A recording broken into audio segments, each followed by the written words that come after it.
You can hear the birds chirping. The sun is out. It's like 95 degrees at least. It's a lovely day. Yesterday I turned 22. Continue to be in this weird place in my life. So I figured we would take the time to enjoy this beautiful day and talk a little bit about the position I'm in. But I don't want to bore you with the same old things I talk about basically every single week about, oh, I'm in this tough position, I don't have confidence. Oh, but this one guy said this one thing and I have confidence again. And then I just go lean in and out. Oh, I don't think I can do this at all. Do I want to do something different? Is this the career I want to follow? Like, what are we doing? I'm just talking myself in circles. So I figured I'd maybe be perhaps a little more tasteful or just try something different with this week's episode because one, it's Tuesday. I almost forgot to upload this week's episode. Two, I'm getting bored of the same old, and there's a lot of changes I need to make in my life. And my podcast is one of those things that I would like to change a little bit. So I figured why not start now and let's try something a little bit different and just make this a little bit of a montage episode. It's likely going to be a lot shorter as well, but who says how long my podcast needs to be? I can make it however long I want to and do with it what I like. So let's do that this week. Let's try something a little bit different. And let's just talk through a few of the things that have been on my mind recently. Animalistic with your instincts. Walk around confident that your shit stinks. Leave your mark on them. And you can't be bargained with. Shit's so butter, but they selling you margarine. Don't buy it. Keep trying. Save your strength for what you've been eyeing. Both eyes open. Patches ain't pirate. Caribbean dreams are unseen, but I digress. Into the present tense, we all hesitant. Ain't one of us heaven sent. Emotions build up, so you better vent. Stick out like sore thumbs in that leather vest. But even So we are now here out at this lovely sort of natural or reserve or park or something of some sort in my neighborhood. The sun is cooking me slowly, I feel it. But I want to talk a little bit about Liverpool. They signed a big player this summer, Darwin Nunez. He is a striker from Benfica in the Portuguese league, Liga NOS in Portugal. He is a massive signing. He's a striker, he is Uruguayan, and he is a quality finisher. This past season, he had 30 goals in 34 games, which is an incredible run of form. Over a whole entire season, that is absolutely remarkable to be scoring almost a goal a game, plus whatever assists he's got. He is a key clinical striker. Liverpool have recently sold a player, Sadio Mane, a player who has been with the club for the past couple years, has been very influential in the system that Liverpool play under Jurgen Klopp. So him leaving is painful. It hates to see a player that you've had for so long, that you've enjoyed playing, that has played really well, go. But also at the same time, we're bringing in a new player. A serious player. Some may say a game changer. And he can do a lot for the Liverpool squad. Among other things, he can create sort of just squad competition, because for so long the front three for Liverpool have been sort of decided. We kind of know who's going to play in the attacking front three.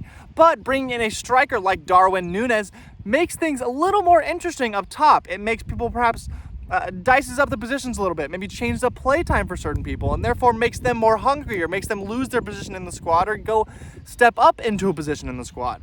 That is a very unique sight to see, because it can really spark a different sort of energy and hunger within the players, because they know they have to perform, and if they don't perform, their minutes will be given to somebody else. So he'll not only add quality and competition to the squad, but also he's sort of a different kind of player. He's more of a true striker, whereas players we've had in our front three before, they've been more of like a just sort of dynamic player who can play on either side of the field, even down the middle. He can kind of just rotate throughout the top and just do whatever is needed for him. Whereas Darwin Nunez is more of a traditional striker. He likes to put the ball in the back of the goal.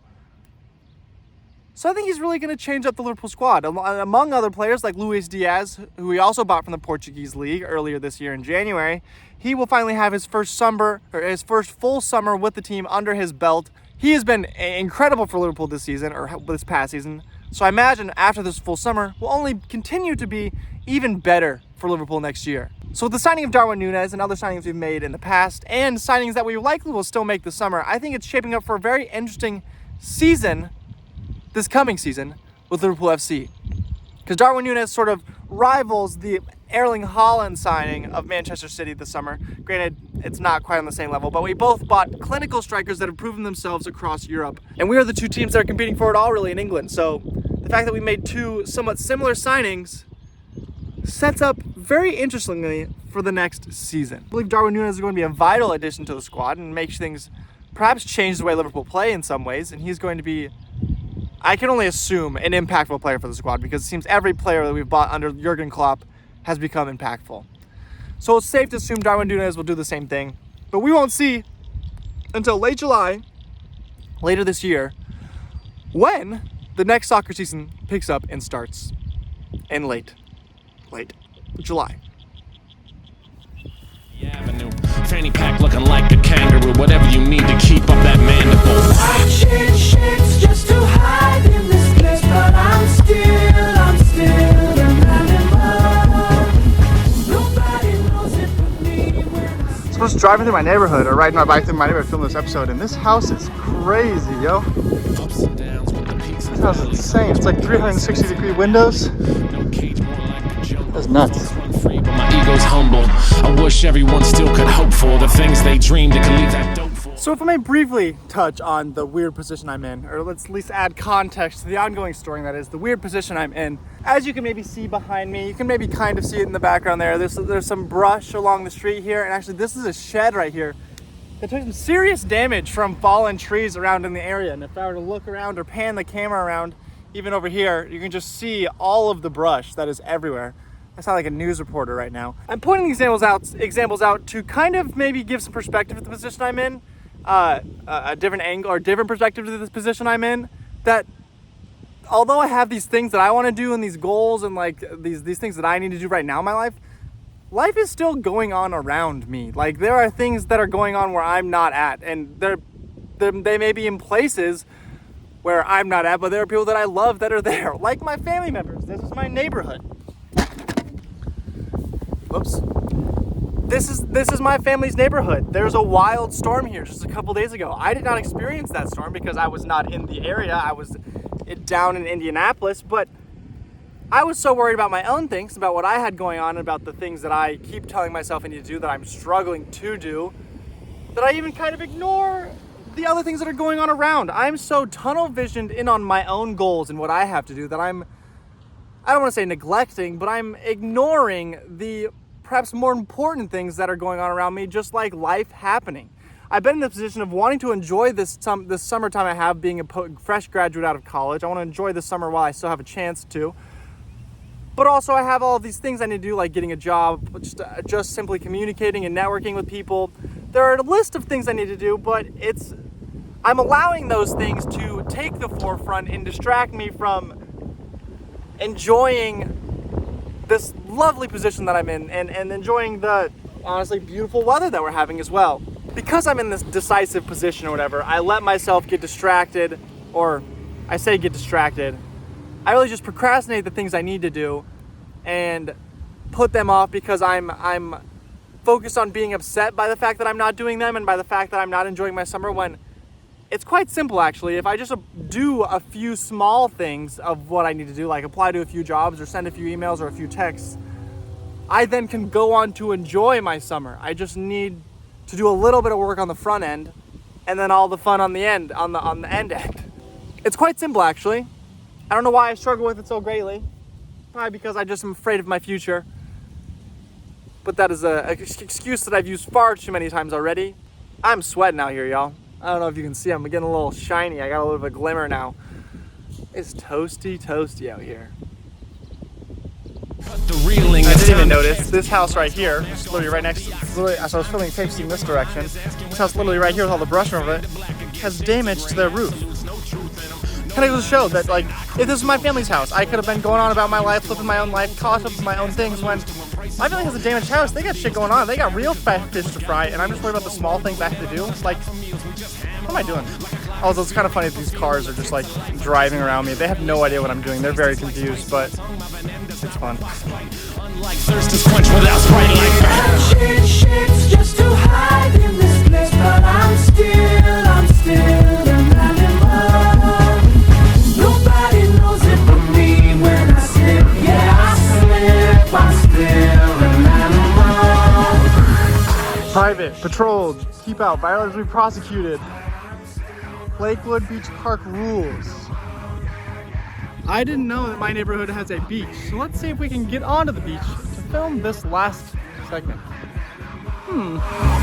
Animals, animals, we reading that manual. Use the guide how to live this lifetime. I don't really have time, but you might. Okay, it's been an interesting journey. Tragically, the beach belongs to a different neighborhood, so I cannot go to the beach. We don't have a key to get in. Tragic, makes me very sad. It's a beautiful beach day. This podcast is very short so far. And I think that kind of speaks to just the position I'm in, of not really knowing what I'm doing, of just kind of going along with it, seeing what happens, and making the best of it. That's the problem though. I don't think I'm making the best of my time. People say youth is wasted on the young, and they may be right, because I am young, I'm capable, I have physical abilities to do things, and I'm not really making the most of those things. I got long arms, I got a good frame, I could be playing sports even for fun. But I'm not even doing that. What am I doing really? I don't know, people. I know I'm hot, that's for sure. I'm trying to put my shirt back on. I got a really wicked farmer's tan going on over here, gangsters. Look at that shit. I lack conviction and dedication at the current time, I believe. I think that is what I'm missing most. I gotta be committed to my own goals. I gotta be dedicated to what I wanna do. I gotta check the boxes of the things I wanna get done. I gotta apply to jobs. I gotta do all these things. And it takes a few simple things of dedication and conviction and all of those other shuns that you wanna think of. It takes several of those to actually get to where you wanna be. And really, I just gotta take those steps, people. That's really where we've gotten to with this episode. With this podcast, I feel like if I were to take a step back and watch the last 7 weeks of the podcast, I would probably get pretty upset with myself about how much I've talked about how this weird position I'm in, I'm graduating. Who cares, bro? I just gotta step up the plate and do this shit. I'm 22 years old. The world's gonna start expecting things of me very soon if it doesn't already. And I'm gonna have to deliver because everybody else in the world has had to step up to the plate and deliver and add to the world when they've been called upon. And now is my time. And I really got to live up to that. I really got to, because at the end of the day, the only person I'm really going to be letting down, or the person I'm going to be letting down the most, is myself. So, like, why not put your heart and soul into what you're doing and try and make the most possible things happen in your favor that you can? I don't know. That's a great question. I should ask myself that question every single morning in the mirror, because there are things that I need to do and ways I can improve in being a person and being an adult, and I just got to fucking do them. That's really all it comes down to. Okay, this is a little more non-traditional episode of the Procrastinator Podcast. I hope it's been enjoyable. I hope you've enjoyed this sort of vlog style of podcast, we'll say. A vlogcast. Yeah, I don't know. I hope you enjoyed. I'll see you next week in next week's episode of the Procrastinator Podcast. Stay inside. Stay warm. Stay cool. Don't get sunburned or else you'll look like me and nobody wants to do that. Yeah, and I'll see you in next week's episode of the Procrastinator Podcast. Episode 96 is now in the books. We're inching close, ever so much closer to 100. Getting there, people. Coming soon. But until then, I've been your host, Matthew Stein. You've been fantastic as always. And I'll see you next week's episode of Procrastinator Podcast. Peace out. But you might listen to this, listen to that, do whatever the fuck you want. Freestyle Friday 26, Facebook.com/EW hip hop. And we do this, and I do that, and you with this, and I'm with that.